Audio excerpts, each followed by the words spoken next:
यदि हम कहें कि मानव इतिहास में कौन सा युद्ध सबसे दुखद है, तो यह निस्संदेह प्रथम विश्व युद्ध होना चाहिए, और उनमें से सबसे विनाशकारी और सबसे लंबी लड़ाई ऐतिहासिक रूप से वर्दुन ब्रॉयलर चिकन युद्ध के रूप में जानी जाती है।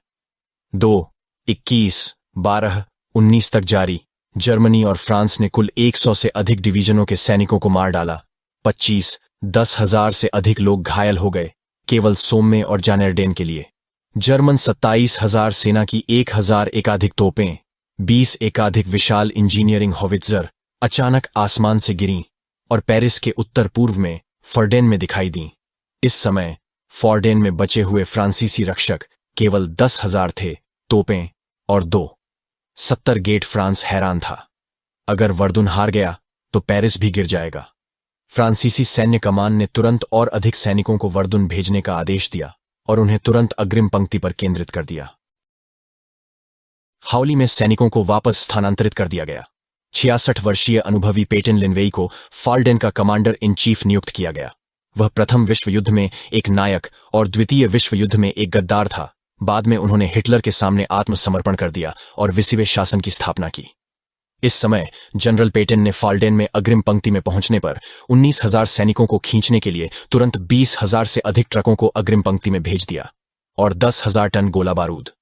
एक ट्रक को अग्रिम पंक्ति में पहुंचने में औसतन 10 सेकंड का समय लगा।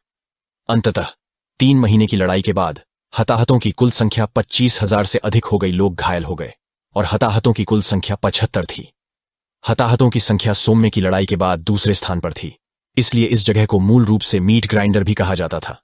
इस लड़ाई से जर्मनों को बहुत उम्मीदें थीं। यह लड़ाई ऑपरेशन एग्जीक्यूशन ग्राउंड थी, जिसे वे अंजाम देने जा रहे थे। जर्मन नारा था कि फ्रांसीसियों का खून सुखा दो और लड़ाई खत्म करो। परिणामों को देखते हुए मैंने पाया कि मेरा अपना खून बह गया था। अंत में दोनों पक्ष बराबरी पर समाप्त हुए। हालांकि फ्रांस में जर्मनी 10,000 की तुलना में अधिक हताहत हुए, लेकिन उसने जर्मन हमले का सामना किया, अपने रणनीतिक लक्ष्यों को प्राप्त करने में विफल रहा। विशाल जनशक्ति और भौतिक संसाधनों की भरपाई समय पर नहीं की जा सकी और ब्रिटेन और फ्रांस ने उभरने के लिए अपने विशाल उपनिवेशों पर भरोसा किया। इस युद्ध ने चिह्नित किया कि जर्मनी की सैन्य आक्रामक क्षमताएं अपने चरम से गिर गई थीं। जब फॉर्डेन की लड़ाई शुरू हुई तो पहल धीरे धीरे ब्रिटिश और फ्रांसीसी पक्षों की ओर स्थानांतरित हो गई। ब्रिटिश और फ्रांसीसी ने जर्मन सुरक्षा को तोड़ने और उन्हें फ्रांसीसी जर्मन सीमा पर वापस धकेलने और फ्रांसीसी पर दबाव कम करने के लिए भी प्रयास किया। फॉर्डेन की दिशा में जर्मन सेना की सेना मित्र देशों की सेना ने उत्तरी फ्रांस में सोम्मे नदी क्षेत्र में ऑपरेशन के लिए एक नया मोर्चा खोला। अंत में अंग्रेजों को 42,000 की हानि हुई, फ्रांसीसी को 20,000 की हानि हुई। जर्मनों को 63 का नुकसान हुआ और कुल हताहतों की संख्या 13,500 के करीब थी। लोगों ने बस इतना कहा कि एर्डेन की लड़ाई में हताहतों की संख्या 75-10,000 थी। इसलिए प्रथम विश्व युद्ध में सबसे क्रूर स्थितिगत लड़ाई सोम्मे की लड़ाई थी। लड़ाई शुरू होने से पहले अंग्रेजों ने प्रतिद्वंद्वी पर 17-10,000 गोले दागे थे। तोपखाने द्वारा जर्मनी की लगभग सभी सतही स्थितियां नष्ट कर दी गईं और फिर ब्रिटिश सेना ने आक्रमण शुरू कर दिया, जिसके परिणाम स्वरूप सबसे पहले जर्मन सैनिकों की संख्या में गिरावट आई। दिन 22-0 था और 37-0 एक साथ घायल हो गए थे। वे 59-0 थे और वे एक दिन में गिर गए थे।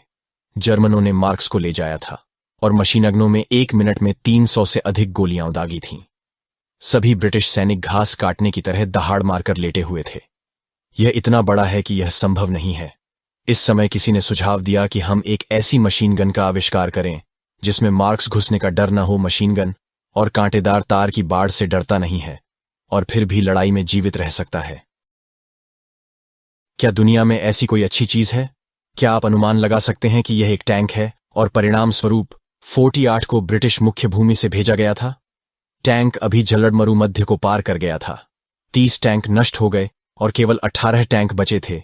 युद्ध शुरू होते ही 12 टैंक फिर से नष्ट हो गए।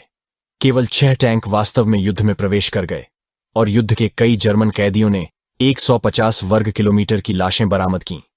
यह कुछ ऐसा है जिसके बारे में मैंने सोचने की हिम्मत भी नहीं की, लेकिन हर बार युद्ध समाप्त होने पर सभी 6 टैंक टूट गए। यह जर्मनों द्वारा की गई क्षति नहीं थी, बल्कि यांत्रिक विफलताएं थीं। हालांकि टैंक आज उतने शक्तिशाली नहीं लगते हैं, लेकिन उस समय प्रथम विश्व युद्ध में उन्होंने जर्मनों को एक बड़ा मनोवैज्ञानिक झटका दिया था। यह पहली बार था जब टैंक का उपयोग युद्ध में किया गया था। जर्मनों ने ऐसा हथियार पहले कभी नहीं देखा था। आप इसके बारे में कुछ नहीं कर सकते, यहां तक कि हथगोले और मशीन गनों से भी। यह एक नए प्रकार का प्रतीक है। युद्ध के स्वरूप के उद्भव के बावजूद टैंक अभी भी संपूर्ण युद्ध की स्थिति को प्रभावित करने में विफल रहे। ब्रिटेन और फ्रांस ने स्थिति रक्षा रणनीति को तोड़ने के लिए क्रमिक रूप से कई हमले किए, लेकिन परिणाम बहुत प्रभावी नहीं थे।